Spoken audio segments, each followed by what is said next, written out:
राम राम। हर हर महादेव। ओम नमः शिवाय। ओम हम हनुमते नमः। बाबा जी की कृपा सब पर हमेशा बनी रहे। सूरदास अध्याय 5। श्रीनाथ जी के मंदिर में वल्लभाचार्य के साथ। होने दिन तक गौ घाट पर रहकर महाप्रभु वल्लभ ने सूरदास और उनके सेवकों को श्रीमद् भागवत की अपनी सुबोधिनी टीका का उपदेश दिया और पुरुषोत्तम सहस्त्र नाम सुनाया, जिससे सूरदास को संपूर्ण भागवत स्पष्ट हो गई और उसी के अनुसार पद रचने का उन्होंने संकल्प कर लिया। गौ घाट से चलकर सबसे पहले आचार्य जी सूरदास को गोकुल ले गए। श्री गोकुल का दर्शन और उन्हें दंडवत करते ही सूर के हृदय में मोधुल की बाल लीला के भाव उमड़ आए।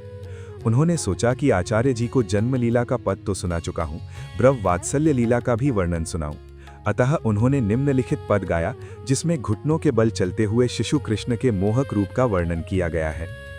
शोभित कर नवनीत लिए, घुटुरुनी चलत रेणु सनसंडित, मुखदधि लेप किए, चारु कपोल लोल लोचन गो रोचम तिलक दिए, लट लटकनी मनु मत्त मधुपव गन मादक मधु ही पिए, कठुला कंठ बज्ज के हरिनख राजत दुछि रहिए, धन्य सुर एकोपल एसुत का सत कल्प जिए। शिशु कृष्ण की रूप माधुरी का ये वर्णन सुनकर आचार्य जी इतने प्रसन्न हुए कि उन्होंने वात्सल्य लीला के और भी कई पद सुनने की इच्छा प्रकट की। कौन जाने सूर ने आचार्य जी का निम्नलिखित पद भी सुनाया हो, जिसमें नंद के मणिमय आंगन में शिशु कृष्ण के घुटनों चलने की सहज मुद्राओं के बिंब के साथ साथ उसमें प्रतिबिंब को भी सूर ने शब्दों में उतारा है और साथ ही अपने भक्तिभाव को भी अनुभूति में प्रतिबिंबित कर दिया है। किलकत कान्ह घुटरुवनी आवत, मणिमय कनक नंद के आंगन, बिंब पकड़ी वे धावत, कबहु निरखी हरि आप उछाह को, करिसो पकरन चाहत, किल की हसत राजत द्वैदतियाँ, पुनि पुनि तिहि अवगाहत, कनक भूमि पर कर पग छाया, यह उपमा एक राजति, करी करी प्रतिपद प्रतिमनि बसुधा, कमल बैठकी साजति, बाल दशा सुख निरखि जसोदा, पुनि पुनि नंद बुलावती, अचर तरलह ढांकी सूर के प्रभु को दूध पियावती। सूरदास के बाल लीला के और भी पद सुनकर आचार्य जी बहुत प्रसन्न हुए और उन्होंने सोचा कि श्रीनाथ जी की और सब सेवा का तो प्रबंध हो सका है, पर कीर्तन की सेवा का प्रबंध जो अब तक नहीं हो पाया है, वह सूरदास को सौंपकर पूरा किया जा सकता है। तदनुसार आचार्य जी सूरदास जी को श्रीनाथ जी के द्वार पर ले गए।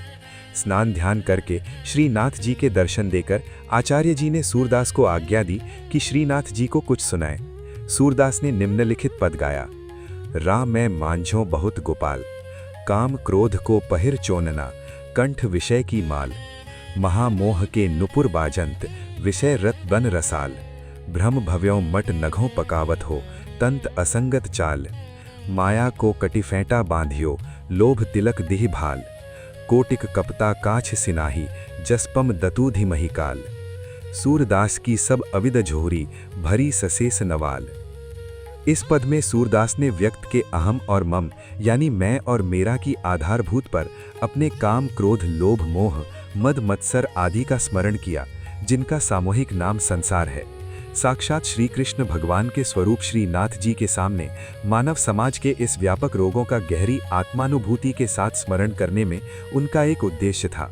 वह सूत्र वह राग था जिसमें प्राणी सृष्टि के आदिकाल से जल थल पर आकाश की अनंत योनियों में भटकता हुआ सन्नाहसीन होता आया है। अब श्रीनाथ जी के प्रथम दर्शन के अवसर पर वह उन्हीं को समर्पित करना चाहते थे। अब वे अपने आराध्य देव के सम्मुख संकल्प कर रहे थे कि उनके हृदय की सारी भावनाएं, सारी वासनाएं, सौंदर्य और प्रेम की संपूर्ण मूर्तियां भगवान में ही अपनी अभिव्यक्ति और विकास पाएंगी। परंतु यह तभी हो सकता है जब भगवान उन्हें सुबुद्धि दें, सन्मार्ग से विचलित न होने दें। उनकी असीम कृपा का वरदान सदा उनकी रक्षा करता रहे। यह पद गाते के बाद सानो भगवान ने ही एवमस्तु कहा हो। आचार्य जी ने कहा, सूरदास अब तुम में कुछ भी अविद्या यानी माया संसार अज्ञान शेष नहीं रही। प्रभु ने तुम्हारी सारी अविद्या दूर कर दी है। अब तुम अविद्या माया की बात छोड़कर भगवान के यहाँ उनकी लीला का वर्णन करो। सूरदास तो लीला में तल्लीन ही हो रहे थे। उसका वर्णन करने के पूर्व भगवान के सम्मुख उन्हें निवेदन करना था कि भगवान के महात्म्य और लीला में संसारी लोगों को जो प्रतिरोध दिखाई देता है, उसमें वास्तव में अविरोध है। इसे उनकी कृपा के माध्यम से ब्रजवासियों के अतिरिक्त और कौन समझ सकता है। ब्रजवासियों के इसी सौभाग्य की सराहना करते हुए उन्होंने गाया, करत विरंची विचेस सुकृत पल दासन के, ओ हरि तिनके सुकृत ब्रजवासिन के। ज्यों जगमाय जगत गुरु संगत पिता जगदीश, को जग अभाग्य सुख तप वरस दुलभ, सो हरि गोकुल ऐश। एक एक रोम विराट किए तन कोटि कोटि सुतचाक, सो लीन हो अवलंब यशोदा प्रथम भरी मनुचाक। आन उदर लोक त्रय जलपन पंच तत्व बरमाणी, सो बालक छू भूषत पत्ता यशुमति आनि भवानी। पिछुले पद करी करुणामय बलि चलित दीह पतार, कटा देहरी उलंघि सकत नमैह, सो अर एसत दुआर। ब्रह्म ततुपंच सुधारस चिंतामणि पुर खमधेनु, सो लीन्ह यशुमति की पथ पोइतत भमति को भमि बेनु। रवि ससी कोटि कला अवलोकत त्रिविध ताप क्षय जाया, सो पिन अथकर मृत पत्थुजी आंजति यशुमति माया। दाम दाम उलखालन बांधियो यशुमति रानी दीन, भल बेद उपनिषद अहोरस पर पे मुक्तामणि दीन। गोपी श्वासति के बस के भय हसी हसी छुटक नाही, कमला तायक त्रिभुवन नायक सुख दुख जिमि के हाथ। कांध कमरिया हाथ लकुटिया दाम हिरत अलसाथ, पोतना सकटा तृणावर्त अघासुर बकदक बलि हकीन। द्वविध मृदु बाकी मद तर गोपिका कहा लेत विभुकीन। कंस के सादि मृत्युपथ दीन ही राखे चरण निवास, भक्त वत्सल प्रभु पतित उधारत रहे अकल भरीपूर। बिरदय रोकी रह्यों हारे परी पतित शिरोमणि सूर। यह पद ब्रह्मा द्वारा की गई कृष्ण की स्तुति के अश में रचा गया है। कृष्ण को ग्वाल बाल सहित गौवें चराएं और मानव केली करते देख ब्रह्मा को भ्रम हो गया और उन्होंने परीक्षा करने के लिए ग्वाल बाल गौ बछड़े सभी को हर लिया।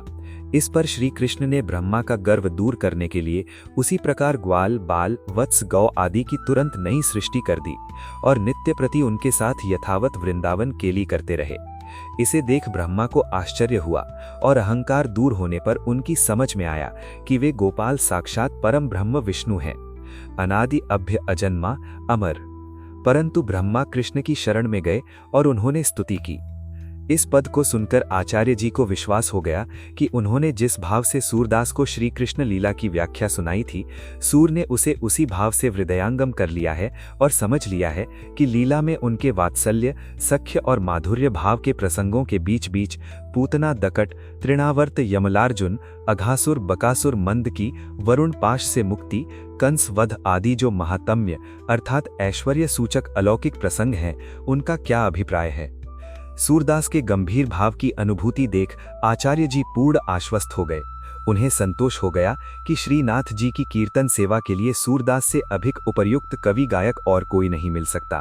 प्रार्थना जी के द्वारा प्रतिपादित प्रमामगीत उनके निम्नलिखित सिद्धांत पर आधारित भी था। साहत में ज्ञान पुरस सस्सु घूदद सब्रतोधिकः, सस्नेहो भक्ति इति प्रोक्तमा भुक्ति नग मुक्त्याम चाप्या। महात्म्य ज्ञान के साथ स्नेह का मेल परस्पर विरोधी बातों के मेल से तब प्रस्ताव नहीं है। जहां प्रेम की अनुभूति होती है वहां मानवीय संबंधों का आधार अवश्य भावी है। मानव प्राणी पति पत्नी पिता माता और पुत्र मित्र तथा अन्य सगे संबंधियों के नाते ही परस्पर प्रेम के बंधनों में बन सकता है। यदि वो भगवान के साथ ऐसे प्रेम के संबंध जोड़े तो ऐसे लौकिक प्रेम मार्गों की परिपूर्णता के लिए यह स्वाभाविक ही नहीं आवश्यक है कि वो भूल जाए कि उसके प्रेम का पात्र मानव नहीं स्वयं भगवान है। परंतु प्रेम की पराकाष्ठा में यदि वो सदैव सोचता रहे कि उसके प्रेम के पात्र सहज सामान्य मानव बाल कृष्ण अथवा किशोर कृष्ण हैं, तो क्या उसका प्रेम भक्ति की कोटि में पहुंच सकेगा। ऐसा प्रेम अपनी उत्कट परम अवस्था में उदात्त हो सकता है। गभीन गभीन आत्मविस्मृति की स्थिति में पहुंचना और इंद्रिय विषयों की तुच्छता का भी अनुभव करा दे, यह भी जताता जाए कि प्रेम अमर है, शाश्वत है, लोकातीत है, पर वो भक्ति नहीं बन सकता। प्रेम को भक्ति बनाने के लिए वल्लभाचार्य ने यह आवश्यक माना था कि जहां भक्त यशोदा आदि का वात्सल्य भाव, सुबल श्रीदामा आदि का सखा भाव, राधा और ललिता आदि गोपियों का दाम्पत्य भाव अपनी चरम अनुभूति के रूप में दृढ़ करे, वहां बीच बीच में उसे यह भी याद कराता रहे कि उसके प्यारे कान्ह कन्हैया, उसके सखा गोपाल, उसके चिर आराध्य परंतु एकमात्र वल्लभ पुत्र, लौकिक सखा और लौकिक प्रिय नहीं है। यह याद दिलाना आवश्यक है, नहीं तो प्रेम के ये भाव संसार की सीमाओं को छोड़कर ऊपर नहीं उठ सकते, बल्कि पद पद पर कहीं पहुंच सकते हैं। इसीलिए भागवत में वात्सल्य, सख्य और माधुर्य भावों की सीमाओं के बीच बीच में पूतना, यमल, अर्जुन, मृत्तिका मक्षण, तृणावर्त वध, शकट भंजन, अघासुर वध, कैशी वध, कंस वध आदि के प्रसंग कृष्ण की अलौकिकता का आभास देने के लिए यथेष्ट हैं। सूरदास ने यह रहस्य केवल भक्ति के संदर्भ में ही समझा ही नहीं, आचार्य श्री को यह भी दिखा दिया कि उनमें असच्चे और महान कवि की वो प्रतिभा भी है जिसके बल पर वे इन दो विरोधी बातों, मानवीय प्रेम भावों की पराकाष्ठा और भगवान की अलौकिकता की प्रतीति को मिलाकर समन्वित करके गा सकते हैं। आचार्य जी चाहते थे कि भक्त भगवान की साकातीत अद्भुत लीला को सुनकर, समझकर उनके प्रति श्रद्धा का भाव दृढ़ करे, परंतु हम उनके प्रेम के विविध भावों की लीला सुने और देखें तो उसमें इतना तन्मय हो जाए कि उसे याद ही न रहे कि उसके प्रेम भाव के पात्र साक्षात भगवान ही हैं। यह विस्मरण हुए बिना प्रेम की पराकाष्ठा, उसकी परिपूर्णता हो ही नहीं सकती। ऐसी स्थिति में प्रेम भक्ति का नाम लेना व्यर्थ है। महात्म्य ज्ञान के सतत स्मरण के साथ भगवान के साथ सगाध आत्मीयता का नहीं, बल्कि उनके द्वारा अपनाए जाने का संबंध केवल परम कृपालु, भक्त वत्सला स्वामी और दीन अकिंचन सेवक का ही हो सकता है। परंतु हम देख चुके हैं कि आचार्य श्री को वह संबंध प्रेम भक्ति की पूर्ण अनुभूति के लिए अपर्याप्त लगता था। इसीलिए तो उन्होंने सूरदास से कहा था कि घिड़घिहाना छोड़कर भगवान की लीला का वर्णन करो। भगवान की लीला, जिसमें लौकिक या इंद्रिय गम्य के अतिरिक्त गोलोक के आखंड गेति के प्रतीक से भगवान ने पूर्ण परमानंद रूप का आभास दिया गया है। सीला, जिसका लीला के अतिरिक्त और कुछ भी प्रयोजन नहीं है, लीला ही एकमात्र प्रयोजन है। लीला का यह आश्चर्य समझना कठिन है, उसे दूसरों को समझना और भी कठिन है। परंतु आचार्य जी को घाट पर ही विश्वास हो गया था कि ये पूर्ण भक्त भक्ति की इस प्राथमिक धर्त को तो हृदयंगम किए हुए ही है कि संपूर्ण भाव से शरणागति की भावना, प्रपत्ति की भावना को अपनाए बिना भक्ति संभव ही नहीं है। उन्हें विश्वास हो गया था कि सूर पूर्णतः प्रपत्त भक्त है। उनके विचार में उनमें कमी केवल इतनी थी कि वे केवल प्रपत्ति भावना को अपनाए हुए विनम्र या दैन्य भाव से ही आत्मनिवेदन करते थे। जैसा कि आरंभ में कहा गया है, वल्लभाचार्य ने उन्हें भगवान की लीला का वर्णन करने की प्रेरणा देकर उनकी दबी हुई भाव राशि, उनके दमन किए गए कवि सुलभ सौंदर्य और सहज मानवीय चित्त वृत्तियों के प्रयत्न पूर्वक मंद किए हुए भाव भंडार को खोलने और स्वच्छंदता के साथ आकर्षक रूप में प्रकट करने का रास्ता बता दिया। ऐसा रास्ता जिस पर चलकर संसार का कलुष परम पावन भक्ति भाव बनकर धन्य बन जाता है। आचार्य श्री की कृपा से सूरदास को स्पष्ट हो गया कि भगवान की मानवीय सीमा का वर्णन करने के लिए प्रेम रागात्मिका, व्यापक रूप से काम भाव संबंधी सभी चित्तवृत्तियों को खुलकर चित्रित किया जा सकता है, बशर्ते केवल यह है कि उन्हें निरा मानवीय न समझ लिया जाए।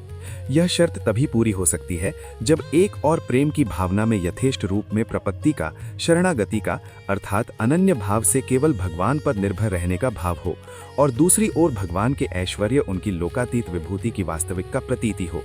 यह कार्य अत्यंत कठिन है। आचार्य इसका उपदेश दे सकता है, तार्किक ढंग से सैद्धांतिक विवेचन कर सकता है, परंतु सर्वसाधारण के हृदयों तक पहुंचाकर उसकी परानुभूति जाग प्रकट बना सकता शायद इसके लिए समर्थ नहीं है। निरा श्रद्धालु भक्त संभव है इसे अनुभव कर सकता हो, परंतु अपने अनुभव को दूसरों तक पहुंचाना उसके लिए भी दुष्कर है। इसके लिए तो ऐसे कवि की प्रतिभा ही चाहिए जो आचार्य के सिद्धांत को अपने बोध का अंग बताते हुए और भावुक भक्त की श्रद्धा से अपने हृदय को आप्लावित रखते हुए शब्द और अर्थ पर इतना अधिकार रखता हो कि प्रेम की अनुभूति की स्वाभाविकता प्रतीति भी कराता चले और साथ ही सांसारिकता, निपट लौकिकता के मोह और भ्रम में भी न फंसने दे। भक्त कवि का यह कार्य आसान नहीं है। अतिशयोक्ति न होगी यदि हम कहें कि यह कार्य संसार की धार पर चलने के समान है। इसमें दोनों तरफ फिसलने का डर है। यदि केवल महात्म्य ज्ञान दृढ़ हो गया तो प्रेम की भावना में वास्तविकता की अनुभूति और स्वाभाविकता नहीं आ सकती, और उसका वर्णन भी काव्य की सच्ची सुंदरता और सरसता नहीं प्राप्त कर सकता। वह उपदेश और प्रचार की कोटि में रह जाएगा। दूसरी ओर यदि प्रेम भावना लौकिक तल पर ही स्थित रह गई और वह मानवीय स्वाभाविकता में सीमित ही रह गई तो वह भक्ति की उच्चता और उदात्तता को नहीं पा सकती। इस दूसरी दशा में प्रेम प्रसंगों का वर्णन काव्य की रसिकता और सुंदरता से तो भरपूर होगा, परंतु उसमें भक्ति की उच्चता और उदात्तता नहीं आ सकती। वह काव्य रसिकों को भी रहस्यात्मक आभास देकर अमृत नहीं करा सकता। सूर के कुछ दिनों के सानिध्य और उनकी प्रतिभा के प्रारंभिक परिचय से आचार्य जी को संभवतः पूरा विश्वास हो गया था कि सूर तलवार की धार पर चल सकते हैं। उपर्युक्त दो प्रकार की फिसलन की कोई आशंका उनके विषय में नहीं हो सकती। वल्लभाचार्य के पुष्टि मार्गीय शुद्ध द्वैतवाद में भगवान की विशेष द्विविरुद्धता बनाई गई है। एक ओर तो वे निर्गुण निराकार अजन्मा और अद्वैत हैं, परंतु दूसरी ओर अपने सत चित और आनंद के संपूर्ण रूप को प्रकट करने के लिए वे अपने गोलोक निजगोलोक वैष्णव आदि मतों के अनुसार नित्य निकुंज के साथ अर्थात अपने अक्षरधाम के संपूर्ण परिकर गोपी गोपा निकुंज सता आदि के साथ मथुरा क्षेत्र में अवतरित होकर मानवी लीला करते हैं। अवतारवाद की मान्यता में यह विरुद्ध धर्मत्व का विश्वास तो निहित ही है। वल्लभाचार्य ने केवल उसे अपना सैद्धांतिक नाम दिया है। वल्लभाचार्य ने श्री कृष्ण भगवान के प्रति जिस प्रेम भक्ति का प्रतिपादन किया वह वास्तव में उस काल का युग धर्म था। हम पीछे कह चुके हैं कि निम्बार्क और मध्व के पुराने मतों के अनुयायियों तथा चैतन्य देव के गौड़ीय वैष्णव, हित हरिवंश के राधा वल्लभ संप्रदाय एवं हरिदास के टट्टी संप्रदायों सभी ने उस समय कृष्ण या राधा कृष्ण के प्रति प्रेम भक्ति का सागर बहा दिया था। हम आगे देखेंगे कि सूर ने केवल वल्लभाचार्य के पुष्टिमार्गीय सिद्धांतों के अनुसार प्रतिपादित प्रेम लक्षणा भक्ति का ही नहीं बल्कि विभिन्न समसामयिक संप्रदायों की कर्मकांड या सैद्धांतिक विवरण संबंधी विविधताओं, विभिन्नताओं और विरोधों का अतिक्रमण करने प्रेम भक्ति के वर्णन चित्रण की दृष्टि से सभी का प्रतिनिधित्व किया है। स्नेह और महात्म्य, सगुणशीला और अनादि अनंत अजन्म परब्रह्म की रूपरेखाहीनता, अगोचरता की दो विरोधी बातों को मिलने का कारण तो शायद आरंभ में ही सूरदास के अनुभव में आ गया था। मंगलाचरण के बाद सूरदास की प्रतियों में यह बात दूसरे ही पद में कही गई है, अविगत गति कछु कहत न आवे। ज्यों पूर्ण सोठे फसल को रस प्रतर्गत ही भास, परम स्वाद सब ही सुशिरतर प्रमित शोप उपजाव। सन दानों को प्रगम प्रत्योचर, सो जाने शोपावदे। एप का है दपरेक्ष गुण जाति मुगिति बिगुनी निरासंधकित धाव। सब डिढ़ी प्रगम धिन्नार हिता से सुर सगुंत पद गाव।